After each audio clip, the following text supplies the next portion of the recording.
Los demonios.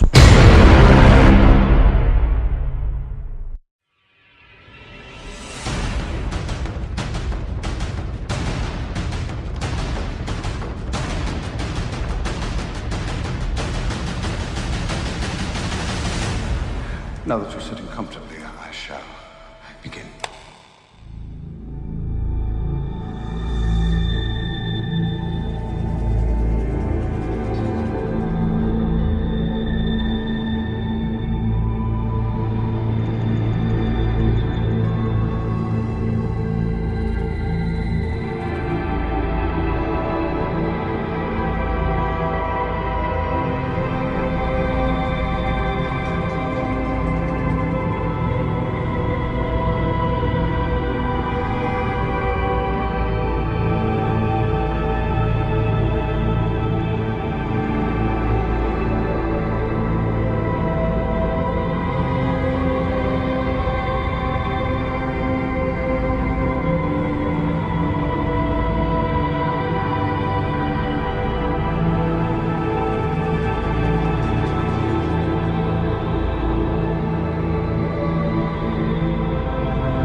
How long did it take you to learn how to do it? It took me about 6 months before I was at the point where I could start doing Solomon's magic with a goetic mirror. And it's a form of worship? Yes, it is. It's my way of worshiping God. We see the pagan gods and goddesses as personifications of forces of nature. And so we have a whole plethora of entities, and even down into the elements, where we have the gnomes and the earth, and we have the sylphs in the air, and we have the undines in the water, and then we have the salamanders in the fire. So we personify all of the elements and everything. We have a little entity of some kind or another, or a big entity for everything. Solomonic ceremonial magic is basically can be broken down into two divisions. The invocation of the angels, the holy angels, to protect you and inspire you and fill you with the power of God, and then when you've got that mastered, then you set up the dark mirror and the triangle, and then you go for what some people would refer to as the demons. But you use that angelic power that you've already acquired through the crystal ball in the center of the circle and on the altar, and you've got the power of those angels to control the demons that you evoke them out of your deep mind. And so Solomonic magic, all the way from back in the Middle Ages, can be broken down into those two facets. Tell me the procedure we're going to go through tonight, just what you're going to do, what we're going to see. What you're going to see is the evocation stage of Solomon's magic. This is the advanced stage after you have gone through the series of angelic invocations, which we're not going to specifically do tonight. They've already been done. We've got the angels already inside us and on our side, but we are going to invoke those angels with a pentagram ritual. Mike's going to do that, Father Solomon. He's going to invoke the angels in a pentagram ritual. Then I'm going to open up the psychic centers, because we are, as far as I know, we are the only lodge in the West that has a full operating system of chakras. We have all the planets and the spheres of the Kabbalistic tree of life right in one straight line. So we operate that way. So we're going to have a ritual after Mike does his pentagram ritual and establishes these four angels that we're talking about and gets them to protect us and cast the circle. Then I'm going to open up the particular sphere that we're working in, the lunar sphere. Then from there we're going to go on up to the sphere of Jupiter. And then we're going to circumambulate around the circle, the magic circle, clockwise, sunwise. And then we're going to get on that mirror, and Mike is going to be staring into the mirror, and I'm going to sit behind him as the magus, and I'm going to conjure, and he will go into a trance. We'll both be in a trance, actually. Before I'll ever do an operation, I usually know what spirit I'm going to do, and my mindset will already begin to be geared towards that spirit, and I'll already be interacting with the energies of that spirit. And then by the time I do the operation, the spiritual energies from that spirit will actually come inside of me, to the point that I'll be able to look in that mirror, and my reflection will actually morph into the spirit that I'm having a conversation with. His reflection blanks out, and as I'm conjuring, then what comes back in is going to be the spirit. What does it feel like? Are you aware of what's happening, or are you in a total trance? Can you remember what's happened? I am aware of what is happening, but there is somewhat of a transformation that does occur. So what's inside of me isn't really what's me speaking. It's these ideas that are pouring through me from a foreign energy, and these foreign energies will begin to express themselves in their own unique ways that I'll eventually realize are not my own thoughts. When we videotaped the actual summoning of the spirit in the temple, there were no rehearsals and no retakes. So what you're about to see is real, shown exactly as it happened.